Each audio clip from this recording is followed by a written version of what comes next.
Sige, pila ka mo kang group 1? 1, 2, 3, 4, 5, 6. Ulong. Sige, group 2 dapat 7. 7 ang group 1.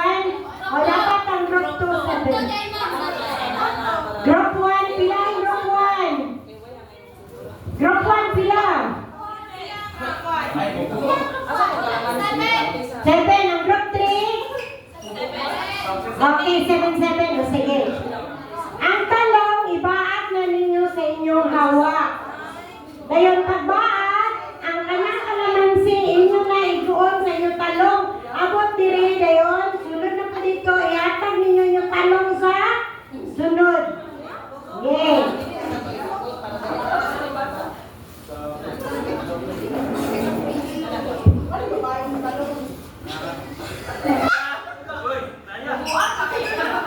Mabaka magkuha nga ako ang straw.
Agoy, di balik na pod.